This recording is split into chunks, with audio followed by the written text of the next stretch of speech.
Another really cool feature of freeform modeling is the ability to conform one surface to another.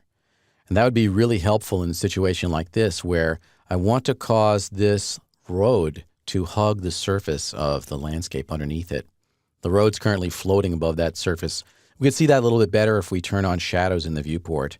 Here in the viewport menu, in the middle of those three menus, we can select that and go into lighting and shadows and turn on the shadows. That makes it really clear that the road is floating above the landscape. To conform one object to another, you need to follow some very strict procedures. And it's not really intuitive, and you'll have to follow this process precisely to get it to work. First and foremost, the objects have to be editable poly. Both of them need to be. This one here, the road, is actually currently a plane, and I can tell that even though my Modify panel is hidden because the Freeform tab shows nothing up here.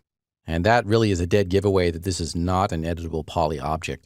I'll convert it by right-clicking in the view and choosing Convert, Convert to Editable Poly, and now we've got all the tools. With that object selected, the one that we want to conform, we can now go up into the Freeform tab, and up here there's a button labeled Grid. And that allows us to select the object that we want to draw on or that we want to conform to. And that's a pull-down list. So click on the little down arrow and choose Draw on Surface. Once you do that, you want to then select the surface that you want to conform to. To do that, click this button labeled Pick, and then click on the object that you want to conform to. And then its name will be displayed here. It says Ground Plane. Next, we want to adjust the offset amount here. That's how far away those two surfaces will be after we do the conform operation.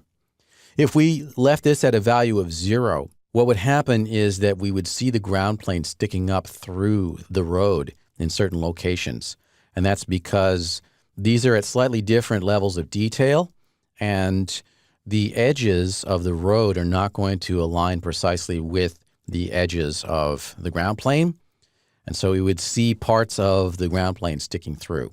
We can avoid that by giving it a little bit of an offset. So I'll set this to a value of 0.1 centimeters. Then we need to activate the Conform tool. And that's this button over here. Turn on Conform. Next, we need to change the conform amount. And that's way over here in the options. The default conform amount is only 0.1. If I start clicking and dragging over here, it is going to cause the road to move downward, but it's not going to snap to the ground plane. We can increase the conform amount to cause that to happen. Just set the conform up to a value of 1. And now when we drag across here, it snaps right onto the ground plane really easily. Pretty neat. Now don't worry about these over here, these polygons here that are beyond the boundary of our snap to or conform to object.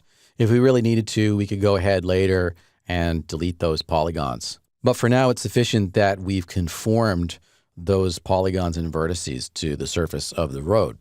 Now, the next thing we might want to do here is to cause the road to hug the surface of the landscape. If we look at this here, it's a straight line. That's not really very naturalistic. We really want that road to kind of curve and go around and go through the mountains. We can do that using another tool called Move Conform. That's up here. Looks like a little move tool. You can activate that. And then if you click and drag, you can push that conformed object around and it'll still stick to the conforming object.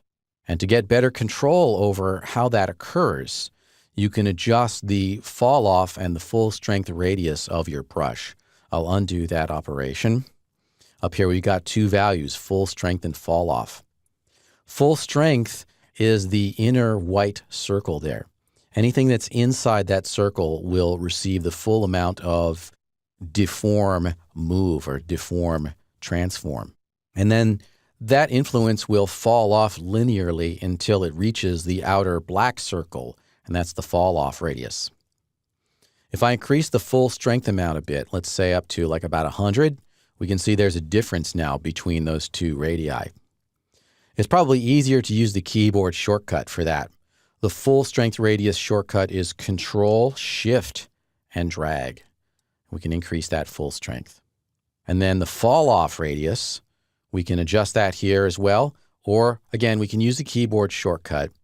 And the shortcut for that is Control and drag. Now, if I have those two radii almost the same, then when I click and drag on that conformed object, then you can see the effect of having a very high full strength radius. All right, well, what I really want here is to have a very smooth and soft effect. And that means I should have a low full strength radius and a high fall off radius. I'll reduce the full strength amount, again, with Control, Shift, and drag. Bring that down very low, almost to nothing, maybe a value of about 4 or 5. And then increase the fall off amount with Control, click. Okay, now I've got a pretty good situation there.